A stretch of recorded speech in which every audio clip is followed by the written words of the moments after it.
One good idea that I've seen some students use successfully when they're doing their homework and preparing for quizzes and exams is to use the view an example tool that I showed you in another video that walks you through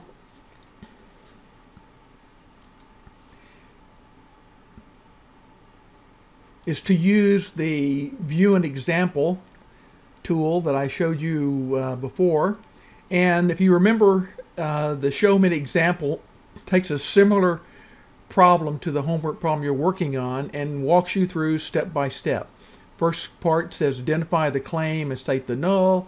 It says for a chi-squared test of independence, the null is always a statement of the independence of the variables, the claim, its desired conclusion, and it shows you the null and alternative, and you'll learn about this later in the course. Click continue.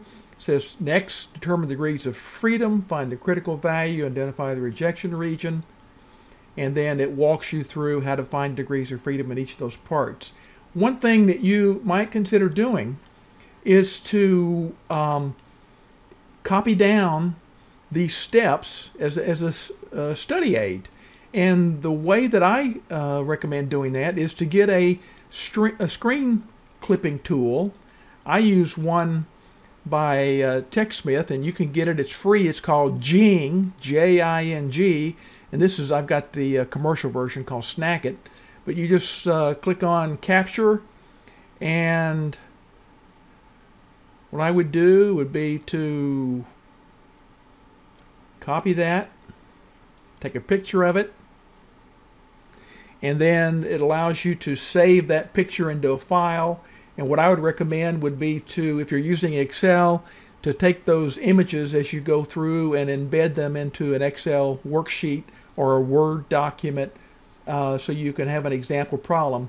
And as you go through the steps, just continue on and just keep taking pictures so that you've got each piece, and that would give you a step-by-step solution to a problem. And if you do this on your homework, it takes you a little bit longer as you're going through your homework, but you're building a study guide for typical problems, the step-by-step solutions, and that will really help a lot.